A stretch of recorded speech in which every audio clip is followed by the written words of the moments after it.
Hi there. Do you feel kind of stuck? Do you feel like you have some life choices going on, but you feel confused and conflicted? I know from my own personal experience that that pain of stagnation can be very much detrimental, not only to ourselves, but also to our family and different components in our life. My name is Jackie Simpson, and I've been working with people over the last several years to help them find their own answers. It's not for me to tell you this is what you should do. It is more for me to open that up, that space, so that you can unleash your power, so that you can unveil your own truth. So today, for a few minutes, I'd like to talk to you about how that has transformed over the last, let's say, 25 years. If someone came to me back in the 90s and they said, I have a decision to make, I'm not quite sure what to do, it was kind of a standard practice to take a piece of paper, fold it in half, and make a pros and cons sheet. And that was okay, except that was totally brain-based. And we know shortly after that, we think about the early 2000s, that what we were really looking for to make decisions, particularly about our life, not just what are we eating for dinner tonight, it involved more of our intuition. It involved more of our emotions. And so I would have advised you to go a little deeper, a little step further. Instead of allowing the ego brain to be that protective energy, I'd say allow the intuition to be that open energy, that spiritual energy. So I would talk to you about a sway test, some sort of muscle testing, maybe even your pendulum, which was all really good. And it was pretty much what we had available to us at the time. Now, we also know, and if you still have a pendulum, please play with it often because it is really empowering, because it gives us some insight into what is deep within us. But I want you to think now that we're in the new energy, now that we've gone past the marker at the end of 2012, how much more is open to you? How many more possibilities? Don't relate only to, oh, it's a yes or a no. Instead, I want you to look at the question from a very empowered place. As a matter of fact, before you even get to the question, I want you to empower yourself. Part of the reason that we feel as a community or as a country, even as a planet, so disempowered, so stuck, so not able to make a decision about what food we eat or what company we work for or who we marry is because we've been disempowered, because we're asking a question of a low vibration. So I would advise you, as I advise my clients now, thousands of people that I've worked with over the last 15 years, to say, instead of simply asking the question, first raise your vibration. That way, when you're asking the question and the answer that comes to you is at that higher vibration. If you're asking a question from a state of depression, a state of despair, a state of even neutral, where you're kind of blasé about it, a little melancholy, then of course they're going to work with you, your own inner wisdom, your own spirit guides, as what is for your best and highest good based on where you are at the moment. Remember, spirit does not respond simply to your words. They respond more to your vibration. So if you're putting out kind of a little bit wimpy vibration, then yes, they're going to bump you up a little bit. But how much more powerful is it when you raise your own vibration and then ask the question? You're asking for a mate, or you're asking for a new job, or you're asking for health, but with a raised vibration. So let's look at that for a minute.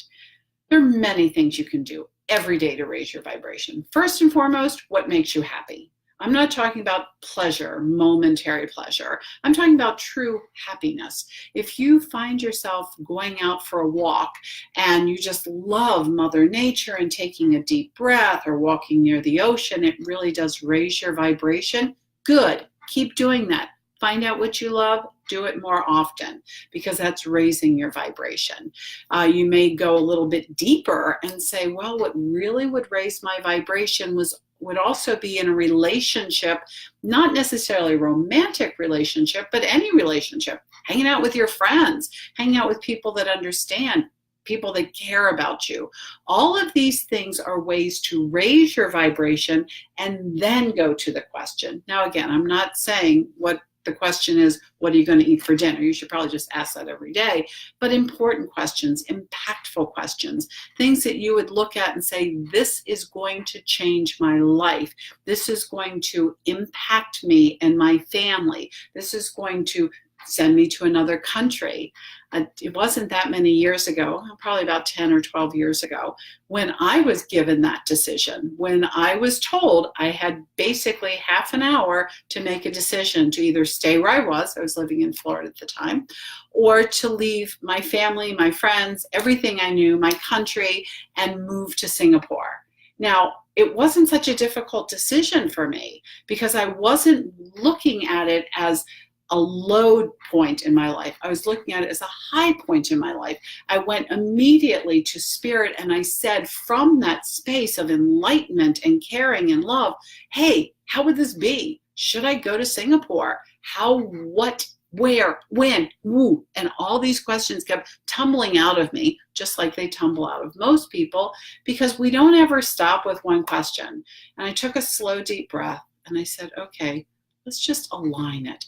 Let's just allow these questions to be simple. Spirit, Mother, Father, God, angels, my own universe. Where am I to be? Am I to move to Singapore? And when they said yes. It was solid. It was equally across the board fabulous. Why? Because I wasn't asking a million questions anymore. I wasn't concerned. I wasn't rattled. I wasn't frazzled. I wasn't sitting in stagnation, and I wasn't all a Twitter. I was simply saying, where is my next step? And even though it was a big step, I mean, I did leave my country for 2 years and live overseas. It was also a very small step because I simply said to Spirit, where am I to go? Am I to go to Singapore? And Spirit said yes. And I loved it. And it was fabulous. And that's what I want for you. I don't want you to barely get by. I want you to raise your vibration and then ask the question.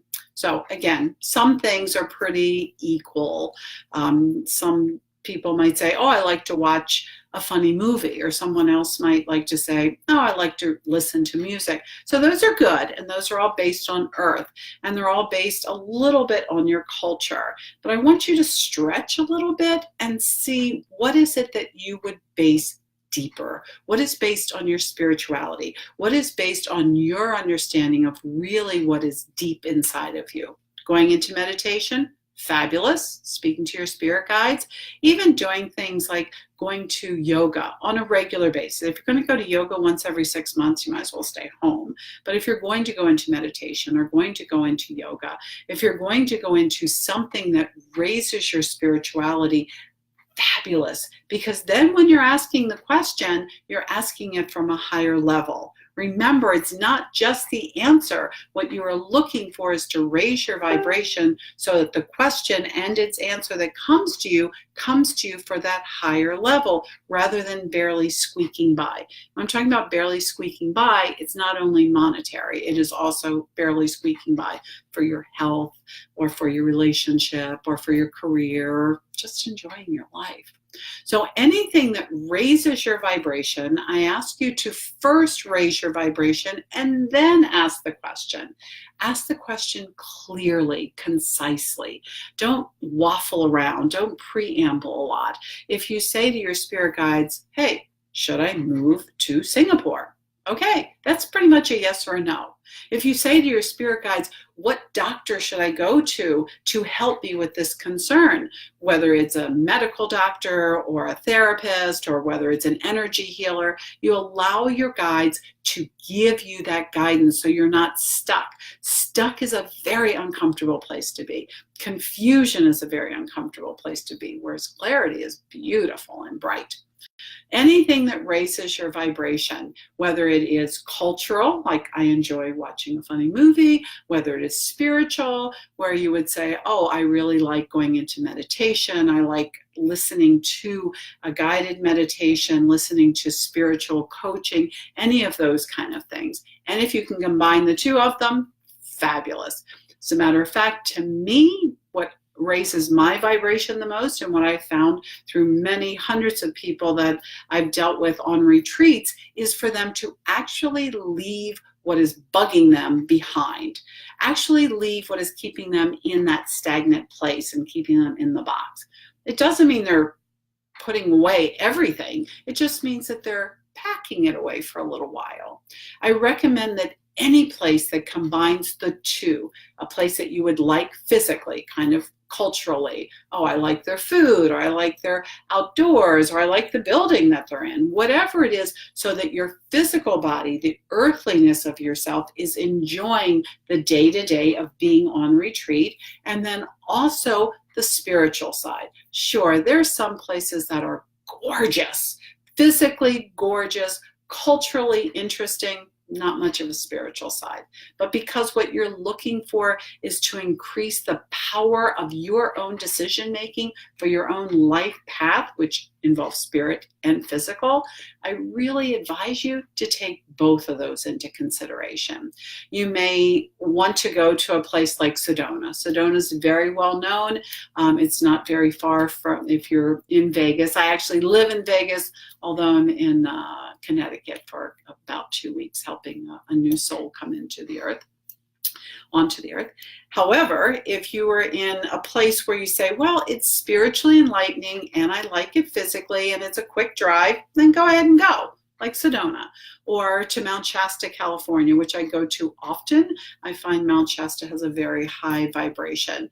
There are other places that don't quite meet that for you. It may have a little bit of one or a little bit of the other. I don't want that for you. What I want for you is for you to actually say, I am making a change in my life. And in order to have a big change, I need big support. And that big support would mean I love where I am culturally, whether it's the food or the people or, the beauty of the land, and spiritually. Because if you're trying to fight one or the other, or only accepting one or the other, then yes, you might have a good vacation, but you're not having a spiritual retreat.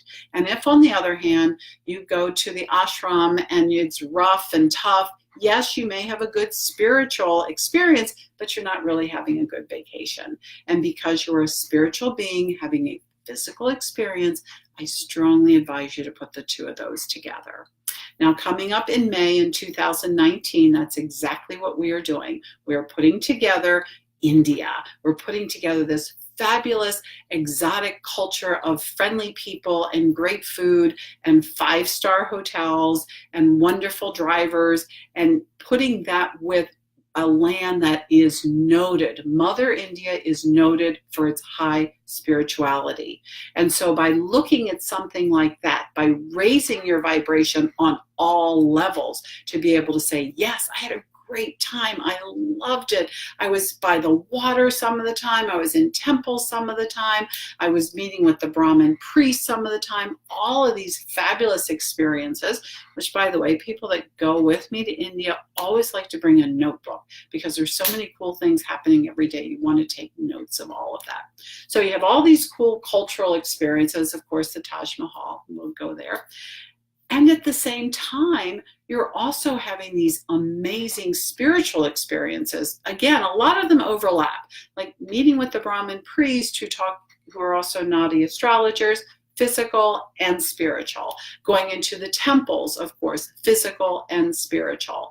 But what I find about India that people really resonate with is the fact that it is so love-based. It is actually looking at every visitor as a special gift from God. As a matter of fact, that is one of their sayings, is that everyone who visits us is being sent to us from God.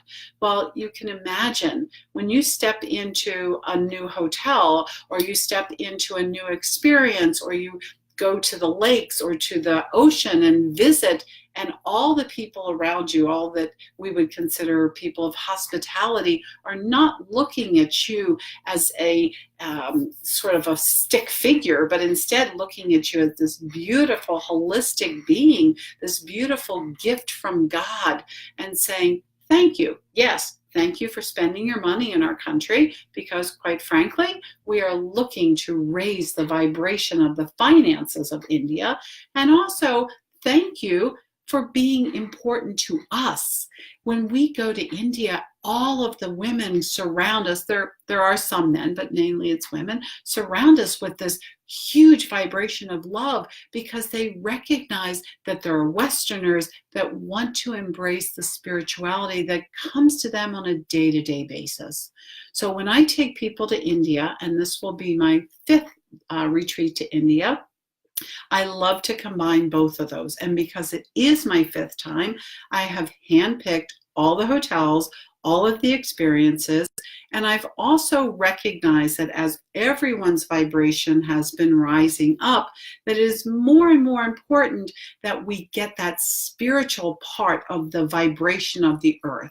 So each space that we go to, each city and different areas that we go to, we will also be spending time interpreting the spirituality of that space for you as an individual.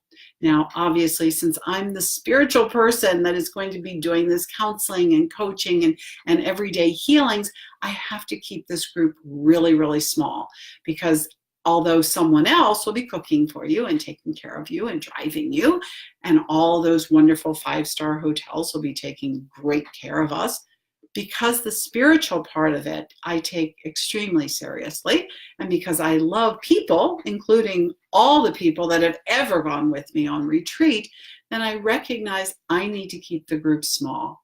So if this is something that you're thinking, yes, I am kind of stuck between life decisions. Yes, I do want to raise my vibration so that when I ask that question, I will get an answer of the highest vibration, whether it's a new lover or whether it's a new career or new health or new life path.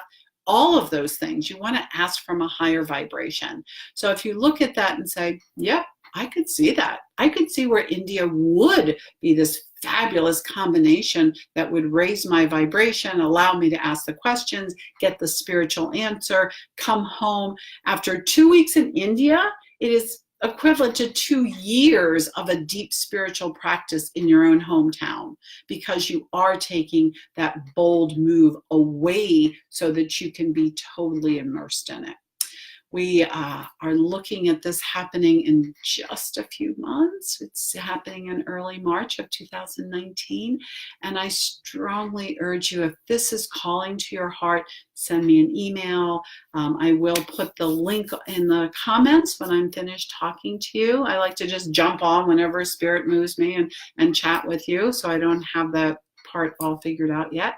And it won't be open for very much longer, because obviously there's a lot of things that need to be done. But mainly it won't be open for very much longer because I feel that if it's calling to you, then you're eager, you're jumping in. The people that have already joined up weren't thinking of it as being an iffy. They were looking at it, went to their heart and said, yeah, I am going to India and we're going to have a fabulous time. Thank you so much for being part of this wonderful world that we live in, a world that we are engaging each other in our own empowerment and inviting other people to raise their vibration along with us. As always, I am sending you ho'oponopono. I love you, I love you, I love you. Thank you, thank you, thank you.